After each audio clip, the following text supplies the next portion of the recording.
এই বিষয়ে আমরা যে বিষয়ে কথা হচ্ছিল যে লগ্ন রাশির তার অধিপতি আমরা সুদর্শন চক্র যেটা দেখি লগ্ন রবি আর চন্দ্র। এইবার ধরে নিন যদি আপনার যে কোনো একটা ভাবেতে রবি চন্দ্র তার সাথে আরও দু তিনটে প্ল্যানেট বসে গেল, তাহলে কি আপনার ভাবে আপনার কুণ্ডলিতে যেটা আপনার লগ্ন তার প্রভাব আপনার জীবনে বেশি আসবে ক্যারেক্টার ওয়াইজ? আপনি কি সেই ধরনের ক্যারেক্টারের হবেন, নাকি যেই ভাবেতে রবি আর চন্দ্র আর বাকি প্ল্যানেট আছে সেই ভাবের বা সেই রাশির মতন আপনার ক্যারেক্টার হবে? আপনি আপনার নিজের বুদ্ধিমত্তাকে কাজে লাগিয়ে এটা বিচার করুন, তাহলেই বুঝতে পারবেন। শাস্ত্রে একটা মত আছে, সেই মতটা হচ্ছে যে জিনিস স্থির থাকে সেই জিনিস নিষ্ফল, তার কোনো ফল হয় না। যে জিনিস চলায়মান, আমরা ওই জন্য বলি গোচর, যে চলছে তার প্রভাব মানুষের জীবনে আছে।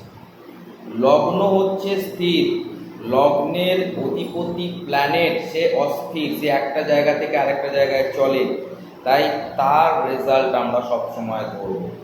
যদি লগ্নে কোনো প্ল্যানেট না থাকে তাহলে আমরা কিন্তু সেই লগ্নের মধ্যে যে রাশিটা পড়েছে সেই রাশির ক্যারেক্টার সেই জাতকের সাথে বেশি ম্যাচ করবো না। এই বিষয় নিয়ে আমি আলাদা একটা ভিডিও বানাবো, ক্যারেক্টার ওয়াইজ কার কী ধরনের চারিত্রিক বৈশিষ্ট্য হবে এবং কেন হবে। আজকের টপিক হচ্ছে একই ভাবেতে যদি তিনটের অধিক প্ল্যানেট বসে তাহলে তার কি রেজাল্ট হয়। প্রথম রেজাল্ট আমি বলে দিলাম কি হবে। প্রথম রেজাল্ট হবে আপস অ্যান্ড ডাউনস, সেই জায়গা হয়ে গেল। সেকেন্ড কি হচ্ছে, সেকেন্ড যে আমি বললাম যে দশা সবসময় কিন্তু সেই প্ল্যানেটের আসবে যে প্ল্যানেট সেকেন্ড হাউসে বসে আছে তার দশা বেশি আসবে। তাই তোমার জীবনে যে ঘরেতে বেশি প্ল্যানেট থাকবে তার প্রভাব তোমাকে দেখতে পাবে। তো যদি কারো পঞ্চম ভাবে অতিরিক্ত প্ল্যানেট আছে, তো পঞ্চম ভাব থেকে আমরা কি দেখি? পঞ্চম ভাব থেকে আমরা দেখি প্রেম, প্রীতি, ভালোবাসা। তাহলে তার লাইফে প্রেম আসবে, প্রেম ব্রেকআপ হবে, এগেন প্রেম আসবে। যখন তার বয়স প্রেম করার সেই সময়, সবসময় মাথায় রাখবেন জ্যোতিষের স্থান কাল পাত্র অনুযায়ী প্রেডিকশন করতে হবে। বিবাহের এখন সেই জাতক বা জাতিকা যদি বিবাহ করে ফেলে তাহলে আমরা কি বলবো? যে পঞ্চম ভাব হচ্ছে সন্তানের, সন্তান নিয়ে তাকে বারবার বারবার কখনো সন্তান থেকে সুখ পাবে, কখনো সন্তানের থেকে অসুখ পাবে, অর্থাৎ ব্যথা পাবে। তার মানে সেই যে ভাবটা, সেই ভাবটা সবচেয়ে বেশি গুরুত্বপূর্ণ হয়ে যায় সেই মানুষটার জন্য যে মানুষের কুণ্ডলিতে তিনটে বা তিনটের অধিক প্ল্যানেট ওই ভাবেতে বসে আছে।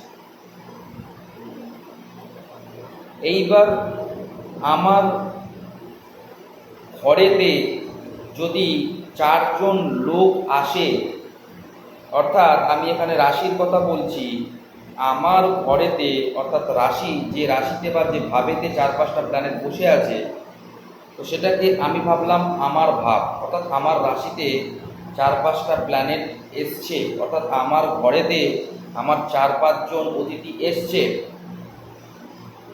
সেখানে আমার কাছে যদি অর্থ না থাকে তাহলে আমি ওই চার পাঁচজন অতিথিকে খাওয়াতে পারবো না, তাদেরকে ঠিকমতো দেখাশোনা করতে পারবো না। পারবো কি? পারবো না। কিন্তু আমার কাছে যদি পর্যাপ্ত পরিমাণে অর্থ থাকে, আমার কাছে যদি বুদ্ধি থাকে, আমার কাছে যদি বল থাকে, তাহলে আমার ঘরেতে চারজন আসুক কি সাতজন আসুক, আমি প্রত্যেকের দায়িত্ব নিতে পারবো এবং তাদেরকে প্রপারভাবে গাইড করতে পারবো, প্রপারভাবে সন্তুষ্ট করতে পারবো। তাই মাথায় রাখবেন যে ভাবেতে সবচেয়ে বেশি প্ল্যানেট গিয়ে বসেছে, যার ঘরেতে গ্রহরা গিয়ে বসেছে, সেই ঘরের মালিক প্রথমেই দেখবেন চার্টেতে শক্তিশালী না দুর্বল অবস্থায় আছে। যদি সেকেন্ড হাউসে, অনেকে মাথায় আসতে পারে যে সেকেন্ড হাউসে আমার অনেকগুলো প্ল্যানেট আছে, তো আমার প্রচুর অর্থ আসবে, কারণ যখনই দশা আসবে সেকেন্ড হাউস অ্যাক্টিভ হয়ে যাবে। তো সেকেন্ড হাউস অ্যাক্টিভ হলে তখনই তার দশা আসবে, তখনই তার কাছে অর্থ আসবে, এটাই স্বাভাবিক কথা। বা অর্থ যেতেও পারে। সেকেন্ড হাউস অ্যাক্টিভ মানেই যে সবসময় অর্থ আসবে তা নয়।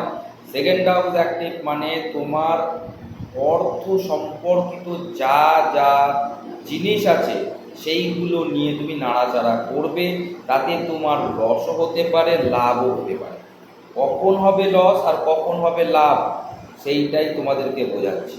ধরে নাও আমার ঘরেতে 4-5টা বন্ধু এসছে, অতিথি এসছে, যেই এসছে, আমি শক্তিশালী নই তাদেরকে খাওয়ানোর জন্য, তাদেরকে ঠিকঠাকভাবে দেখাশোনা করার জন্য। তাহলে কি তারা মজা পাবে? তারা ওই ঘরেতে বসে আনন্দ ফুর্তি করবে, নাকি চুপচাপ বসে থাকবে দুঃখী হয়ে? বলো। তারা তো দুঃখী হয়ে বসে থাকবে, তারা না চা পাচ্ছে, না খেতে পাচ্ছে, না যা ভালো কিছু এন্টারটেন পাচ্ছে, তাহলে তারা দুঃখী হয়ে গেল না? তাহলে আমার সবচেয়ে বেশি গুরুত্বপূর্ণ জায়গা হলো যে ভাবেতে এতগুলো গ্রহ গেছে সেই ভাবের অধিপতি প্ল্যানেট, অর্থাৎ সেই ভাবের বা সেই রাশির মালিকের কি কন্ডিশন।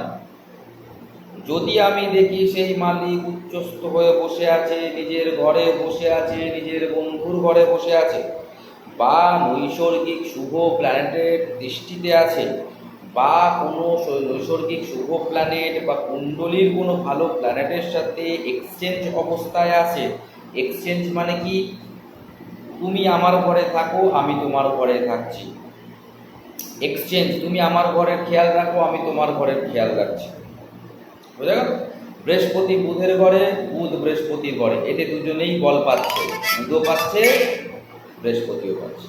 তো কি কি পজিশন বললাম? সেই ঘরের মালিক যদি স্বক্ষেত্রী হয়, উচ্চস্থ হয়, ক্ষেত্র বিনিময় সম্পর্কের মধ্যে থাকে, বা কোনো শুভ প্ল্যানেট, নৈসর্গিক শুভ প্ল্যানেট বা কুণ্ডলীর শুভ প্ল্যানেট তাকে যদি দৃষ্টি দেয়। কুণ্ডলীর শুভ প্ল্যানেট কে, এটাও একটা ম্যাটার আছে, সেই নিয়েও আমি পরবর্তীকালে ভিডিও বানাবো। আমি ছোট করে বলে দিই, কুণ্ডলীর শুভ প্ল্যানেট ত্রিকোণের প্ল্যানেট, পঞ্চমপতি আর নবমপতি। আর ত্রিকোণ কোণ আর কেন্দ্রর মধ্যে লগ্ন পড়ে, কারণ সবচেয়ে বেশি ইম্পর্টেন্ট লগ্ন আমি স্বয়ং।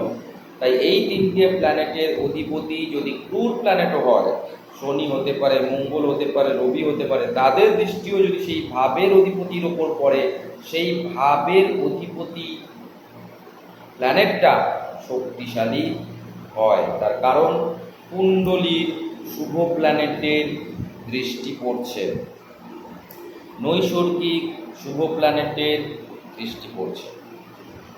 বোঝা গেল? তো সেক্ষেত্রে আপনাদেরকে আগে দেখে নিতে হবে সেকেন্ড হাউসে হোক, 5th হাউসে হোক, 9th হাউসে হোক,